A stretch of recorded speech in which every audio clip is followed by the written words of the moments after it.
to the Geeking Poetic podcast channel. On this channel, we have shows and segments that contain adult humor, bad language, dirty jokes, and other stuff that is strictly for mature audiences only. So if you're too young or too sensitive for this kind of material, then please do not watch our channel or our videos. This channel is not for you. Thanks much. And now, on with the show! About to fall over.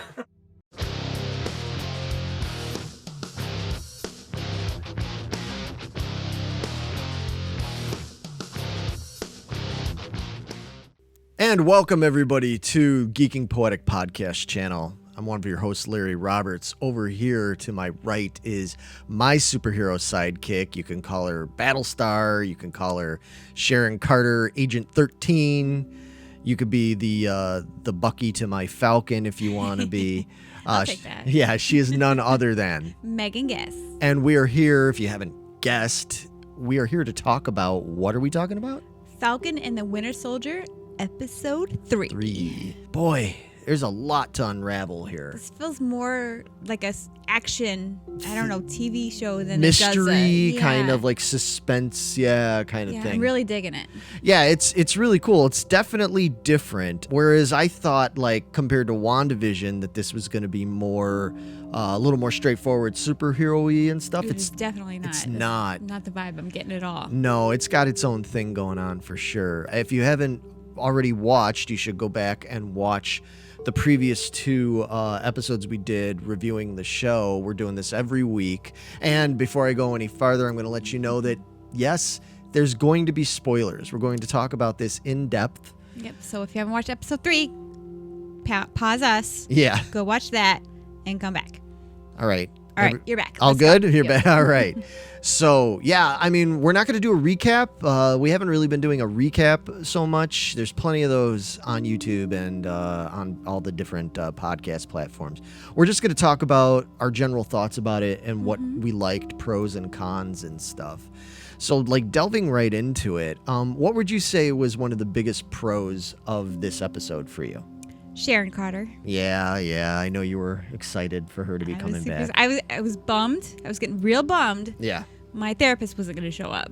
Oh, yeah. I was waiting. I was like, oh, she's not going to be in this one, is she? Gosh darn it. And then Sharon showed up. I was like, okay, I'm good. Yeah. We can go on now. Yeah. You could do without. You had 2 episodes of your funny therapist. Now She'll be back. Now you got your own hero there. Yeah. No, it's cool to see Sharon back. We find out that she's basically been on the lam. She's been hiding out for past several years. She's not quite the same Sharon we had before. No, she's more not. cynical. No, a little. Life's beat her down a little bit. Yeah, well, basically, she's kind of living like an underworld criminal now. Yeah. She's like dealing in like stolen precious artifacts and art and stuff like that. She's living on Madripoor, which is like this island that's supposed to be, I don't know, like all bad, basically. It's like a pirate island. Yeah. Like you got the high class pirates and you got the low class pirates. Right. Which one you want? Right, exactly. She's kind of living amongst the high class pirates, it seems, but they're basically all pirates. Yeah, that was pretty exciting to see her back. Kicking ass. That was so cool. Oh my gosh. Yeah. Oh, I love her. Yeah, she was really kicking ass. I mean, and that's another thing leading me into something else that I haven't decided if it's a pro or a con per se. It's just, but wow, like the violence is It's very violent. You know, I mean, all the superhero MCU stuff has fighting and violence of different sorts in there, but this is the first time that I've seen more, I guess, real world type violence, if you want to call it that. Like lots of gunplay. Lots of gunplay and being speared with pipes. Right, yeah. Vito would have loved that. Yeah, he would have. I think Vito, our third host who is missing from this. He would really dig this. I think we need to get him into it. This I think he would really enjoy. So Vito, especially this episode. Yeah, if you're watching or listening, buddy, you need to get on this. Get on the ball, dude. So yeah, there's a lot of violence and a lot of guns, a lot of gunplay. I mean, we got to see all of our heroes use guns. We saw Sam shooting a gun, shooting people dead. We saw, Bucky definitely shooting a lot of people dead and everything. They're being chased by all these bounty hunters, basically. Bounty's been put on their heads because they ended up offing this low-level sort of Madripoor crime boss named Selby. Yeah, I missed that. I must have blinked or something because I couldn't tell if they actually killed her or somebody killed her and it framed them for it. I couldn't figure that out myself because I thought it was like somebody like snipered through the window. That's what I thought. Right? Okay. Then you saw the same thing. We only watched this one time before we did this. I thought I was missing something. But yeah, right at the point. Sharon did it because she's like, oh, and that's why Sibley's what's the fuck Selby. name? Selby's. Selby. Selby's dead. She's like, how did you know that already? She got the text message too, maybe. Could be. Yeah, maybe. I don't know. Could be. Well, I definitely think that there's something up with Sharon. I mean, there's more to her story. Right. I mean, she's making it out like she's just been doing all this kind of shady underworld stuff because, like, it's just a means to survive and kind of thing. And, she's still like a good guy at heart kind of thing. I hope she is. But I think there's more to it, especially when she got picked up by that helper or whatever of hers. Yeah, that was weird. That was weird. Yeah, after that big fight. Let me just casually walk over here from this big ass fight. Right, which made it seem like it was maybe like a setup because Sam and Bucky end up when they run off and, they vamoose and she's like, okay, I can't help you anymore. Good luck to you.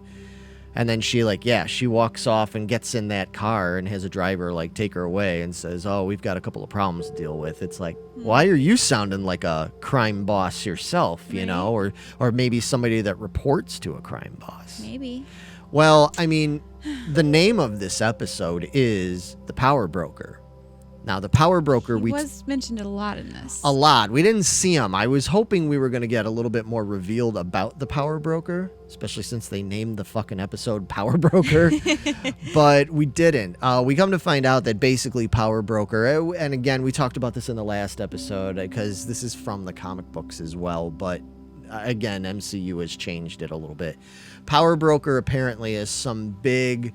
Kingpin style villain underworld boss kind of person who apparently is the one that is in charge of and owns all the super soldier serums that Carly Morgenthau and her rogue gang of doofuses basically stole so they could give themselves superpowers and unite the world or whatever the fuck they're trying to do. What are they trying to do? Yeah, we'll get into that in a minute. But anyway, so we hear a lot about the Power Broker. We find out that Zemo, who we haven't even gotten into Zemo yet, we find out that even Zemo is kind of like, yeah, I don't want to get into the crosshairs of the Power Broker, which is interesting. Oh, wow. And then there's a lot of theories already amongst fans about who the Power Broker is. There's some people that think it could be Arnim Zola, is some kind of like that Power Broker is him basically living as like a supercomputer kind of thing. You're not feeling that one? I don't know about that. But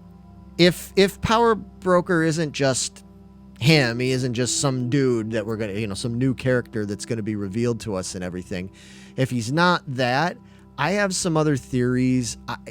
These theories can sometimes get far-fetched and stuff, but just given where a lot of this is taking place and, the fact that they're talking about Madripoor and Latvia, and there's a lot of talk about how Sokovia basically, after it was destroyed in Age of Ultron, how neighboring countries basically scavenged and rummaged it and everything for their own means and their own power. I wonder if the Power Broker isn't somehow connected to Doctor Doom. That's what I think. Okay, you think we're gonna get a Doctor Doom? It could be. I don't know. It could be. Or maybe it's somebody connected to that. I definitely think at some point in the MCU, it might not happen in this series, but I do think that we are going to see the introduction of Doctor Doom. I think he's too major of a Marvel villain for them not to use. And the only reason they didn't use him before is because Disney did not own the rights to Doctor Doom because he was part of the whole Fantastic Four franchise, which had been sold off to whoever the hell it was. I forget. It was not Sony, but one of those other companies that made all the freaking Fantastic Four movies and stuff. Well, now they own all of that stuff. And at the risk of sounding like how we, us and a lot of other people were during the WandaVision thing, where we were speculating this was going to happen. You're getting a shaky ground right now. Well, that's why I'm saying I don't know if he's going to get introduced in this series, but I really do wonder if everything we're seeing here isn't going build up to for it? connect somehow. Thanos? Yeah, exactly. Because we heard about Thanos, we saw a lot of hintings that Thanos was coming, and then finally he came into it. Okay. I do think that would make sense for Doctor Doom to be the next big baddie. Or one of the next big baddies, because I don't really know who else they would do. But speaking of big baddies, let's talk about Zemo. Let's talk about Zemo. How did you feel about Zemo? I kind of liked him. I know. Yeah. I feel the expect same to do way. that. I know, because I fucking detested him.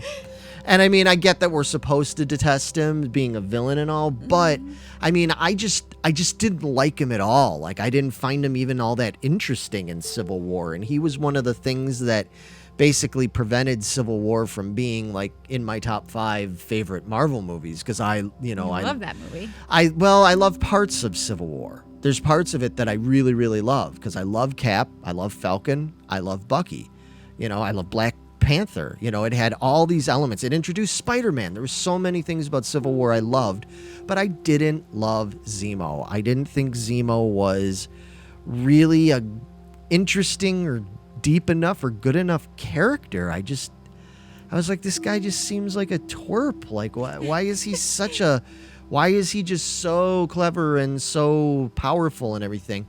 They finally kind of fleshed out his character more that I wish they would have done in Civil War, because first of all, it really makes it more like Zemo from the comic books, that he's a baron. We come to find out that he's rich, he's well-to-do, even though he's been in prison and all this stuff.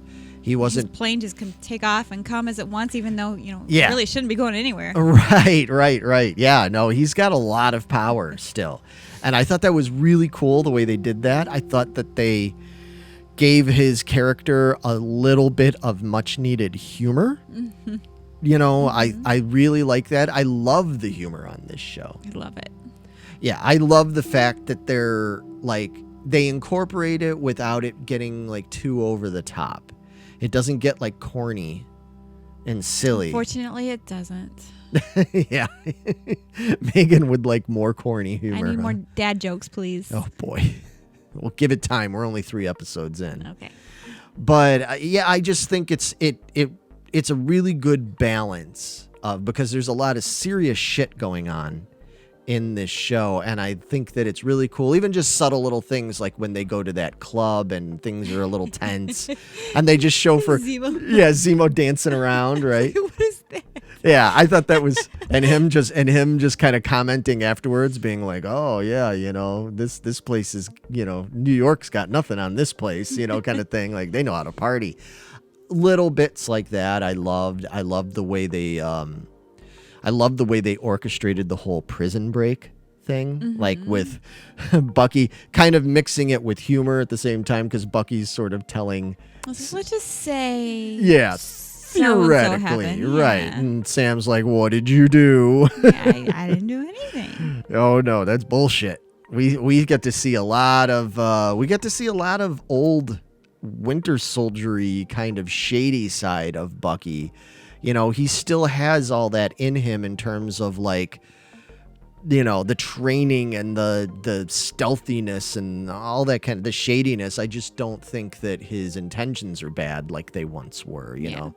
That got kind of scary in that bar. Right. Like, oh. Yeah. Oh, when Bucky beats the shit out of all those guys. Yeah. Oh, dude. But it was amazing, It was though. pretty cool.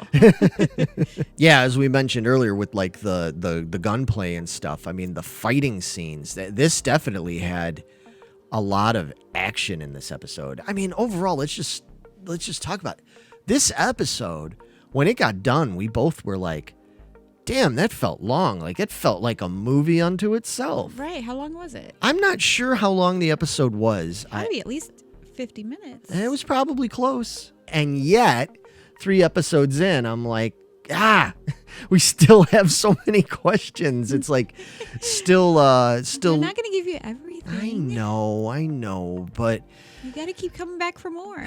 yeah, and so let's get into some of the questions, right, Okay. that we have. Like you kind of hinted at a few minutes ago, and everything is like, so in terms of Carly and the whole Flag Smasher group thing, I'm a little confused still about what exactly is it they're trying to do. Now, I understand that the whole thing is, well, they believe in one world, one people, like their stupid chant they were doing in the last episode, And I understand that they're against this, the global, whatever the hell they are. GRC? Yeah, whatever they are. That's supposed to be this like worldwide, almost like some sort of NATO type or UNICEF type of like thing that's supposed to be helping to aid the world, or especially aid the people who disappeared in the snap.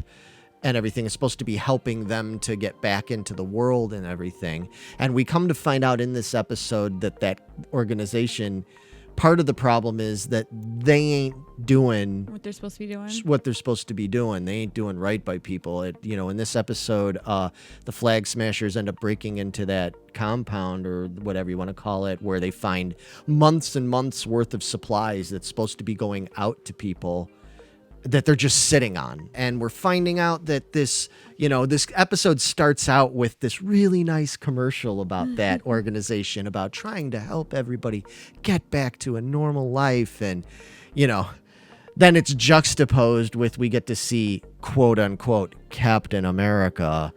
And that's not Captain America. It's John Walker. We get to see him and his sidekick going after the Germans that were aiding Her in the last episode. aiding the Flag Smashers in the last episode, and getting real heavy-handed with them.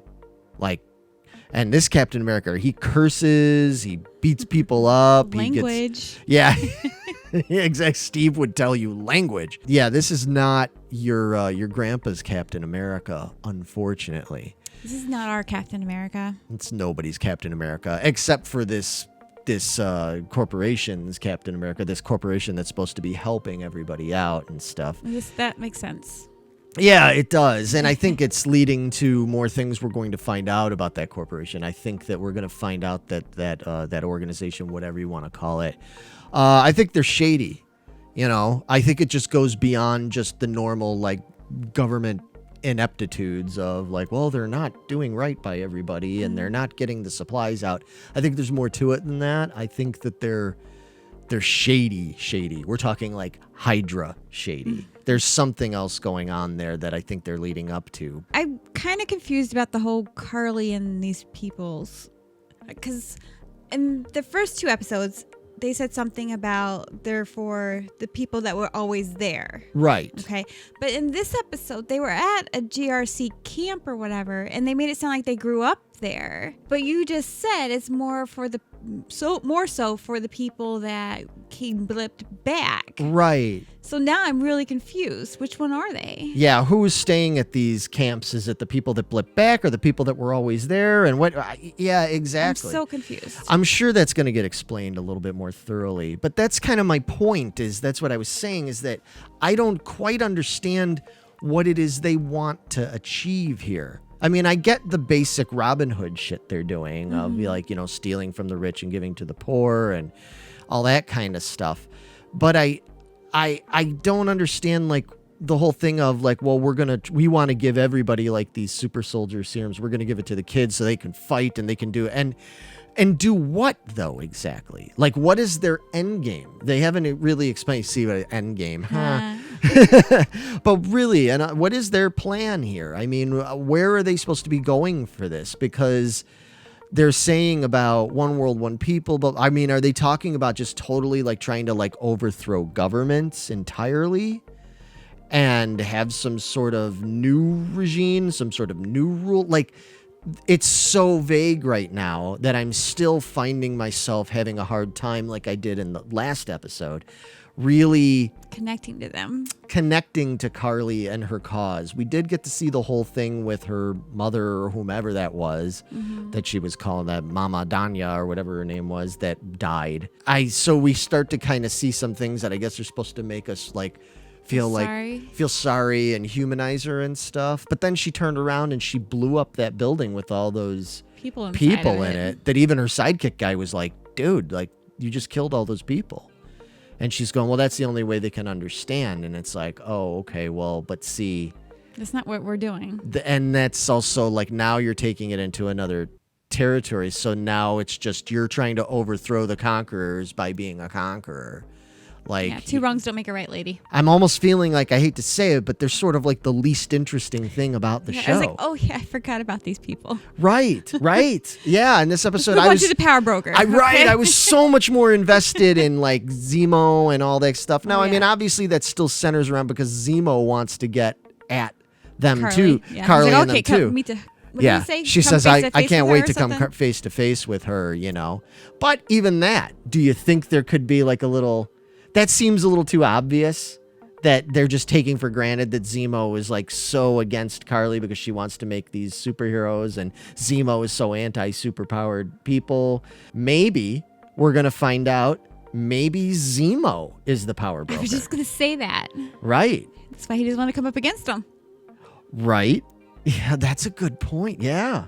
So I'm just thinking of this now. Smarmy little dude. With his little purple mask. Right? Yeah, it could be that Zemo is the power, you know, That'd and be that, something. and that whole thing with him acting like he didn't, you know, because all the people that were like threatening him with, oh, you know, the power broker's going to come after you, they don't necessarily know Who the power broker who is. the power broker is. It could be him. If he's had this kind of power this whole time and money and all that kind of shit, maybe he's, yeah. That'd be pretty cool. Yeah, I don't know, man. I think they think they're using him as their pawn, Right. but I think it's the other way around. Yeah. Wouldn't that be something? Like, I think he's definitely... Oh, he's just biding his time for sure. Right. I definitely think he's using them, you know, and stuff. I mean, come on. You know, of course he is. But I'm just saying, I think that... And I think they know he's using them, too. Like, I think it's like a mutual understanding. But I think that there might be more. Like, I think it might be on a... Sharon, there's more. Right. I mean, for all we know, who knows that Zemo and Sharon, there could be so many connections here. I think we're going to find out that this is like some big tangled web of involvement of these people. And I think, I mean, this is really like an espionage movie type thing. Like, this is more like, So cool. yeah, it's I'm more really more up your alley. And one last thing before you wrap this up. Yeah. Is we got to talk about the end.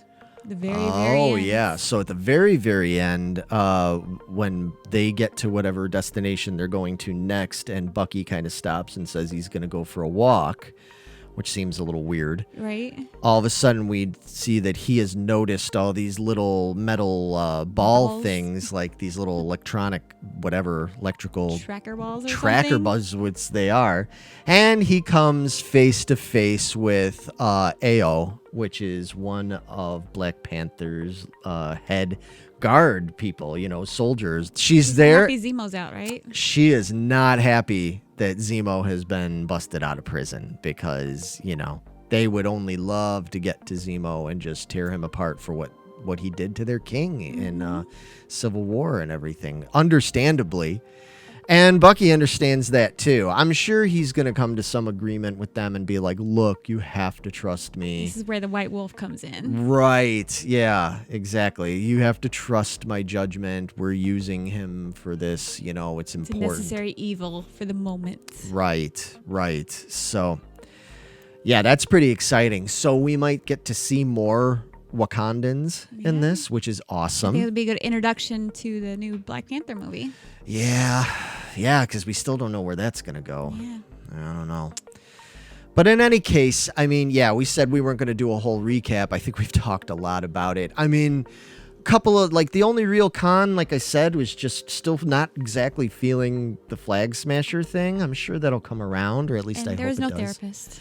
No therapist, and I guess it's a good thing we only saw a little bit of the fucking fake Captain America, you know? Yes, he wasn't in there a whole lot. Yeah, I mean, enough. but just enough to show his true colors and what a piece of shit he's going to turn out to be and everything. Yeah. I think that's not going to be an understatement. Yeah, well, I think more is going to come out regarding the whole thing with the power broker, the super soldier serum, and everything, even though they killed that scientist guy, or Zemo killed that scientist guy, which, again, why did he kill him like that? Is it because he didn't want that scientist guy to open his mouth and say something that Zemo didn't want the others to hear? Oh, maybe. You know? Because it was like, Might why be a did you... clue. Right, why did you just randomly... You know, I think you're supposed to believe he did that because he hated the guy or something. I'm like, no. No, that was too calm and collected. He was shut... like, and shoot him right now. No, he like... Yeah. Took the time to secretly grab it and just walk back over. Right. Wait for the perfect time, and then come on. Stealthily just shoot him. Boom. Yeah. Like, you know, right in mid-sentence and everything. And they were pissed. Of course, they're like, no, we needed to get more information from him. Well, that's exactly why. That's why Zemo shot him, because like, that's enough. That's all you need for now. And that's why I'm saying I think the information that was going to come out from this guy was going to tip them off about Zemo. That's where I'm at. That's what I'm sticking with now. We'll see where we're at in a couple episodes and be like totally wrong about that. But yeah, super enjoying this. We're both enjoying this. And we want to know if you're enjoying it. Let us know. Talk to us. Yes, please. Freaking talk to us. Let us know. Yeah. Like, subscribe. Yep. Comment. Come join us on Facebook, our Geeking Poetic group. Yeah, we have a group on Facebook called the Geeking Squad group. You can come join. It's public, but, you know, we'll only let you in if you're not a dickwad. No politics. No, none of that. No religion. No mean-spirited stuff. Just all nerdy stuff. And we're going to be back next week talking about episode 4. So, Geeking Poetic out. Later, guys. Talk to you soon.